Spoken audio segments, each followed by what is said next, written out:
Hey, how's it going everyone? For this video, let's go ahead and look at some of the new changes and improvement that they did for beta 3 of WatchOS 6.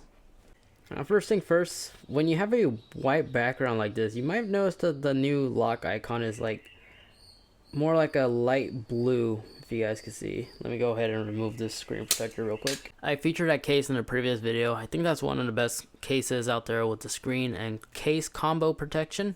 It's really slim, low profile. Check out the video if you guys want to find out more. But back to that lock, if we compare it to this watch face, if you look at it, it's like a light blue.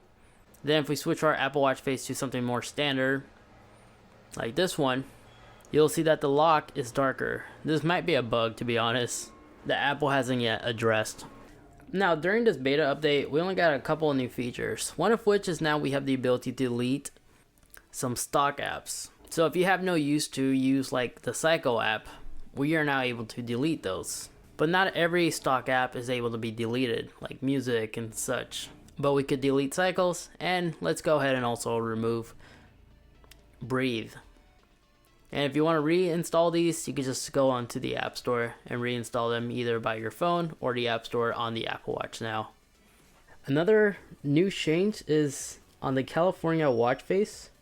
If we switch on over, here we go. If you hit customize and we go to our colors, originally we were stuck with only this blue color, cream, and there was another one. We didn't have pink before, but white. Oh yeah, and don't forget classic black. But before we didn't have pink, if I recall. We didn't have that. But now we have all the other available Apple Watch colors. So now we have all these Apple Watch colors to choose from for this Apple Watch face. It's actually quite a few colors. Let's just leave it on this blue.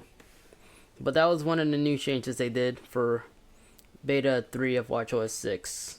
So on the release note, I counted that they were having 21 issues. And out of those 21s, they were able to resolve 10 of them. But some of the well-known ones, like the calculator app, still has their bugs. So for example, if we launch a calculator app, and we 3D press on a number, it gets stuck.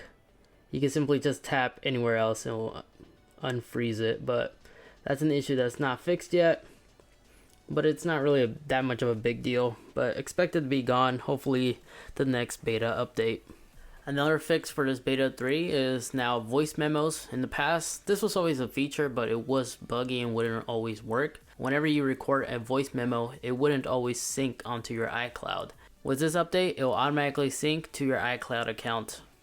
And now after going a couple of days with beta 3, a big major change I noticed is the battery life have been significantly improved compared to the previous betas. The battery life percentage is lasting a lot longer, so this was a great improvement.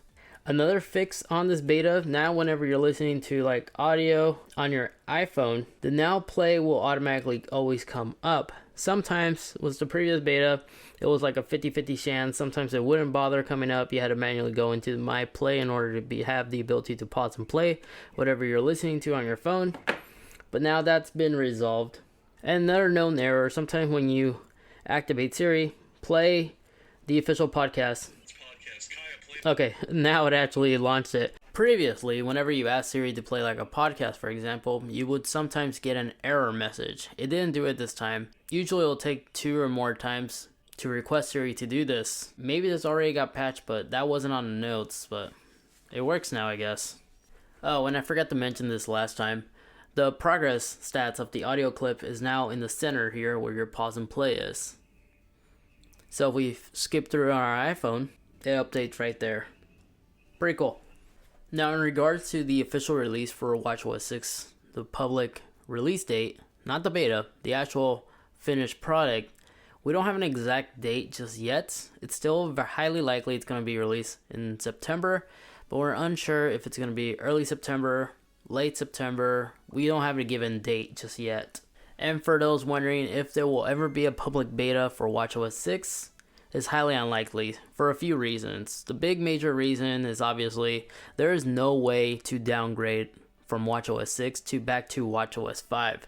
So if you were to accidentally break your device, you're going to have to take it to the Apple Store because we don't have the tools to downgrade it. Only they can do that if they want to do that. That's probably a big reason why this is only available for developers only. But that said, that's basically all the changes that there is to know about beta 3 of WatchOS 6. If you guys enjoyed this video, you know what to do. Greatly appreciate if you guys actually leave this video a like. Get subscribed if you enjoy seeing these type of update videos, as I cover this and pretty much anything else tech related. But anyway folks, thank you so much for watching. Take care, and I'll catch you all in the next one. Peace.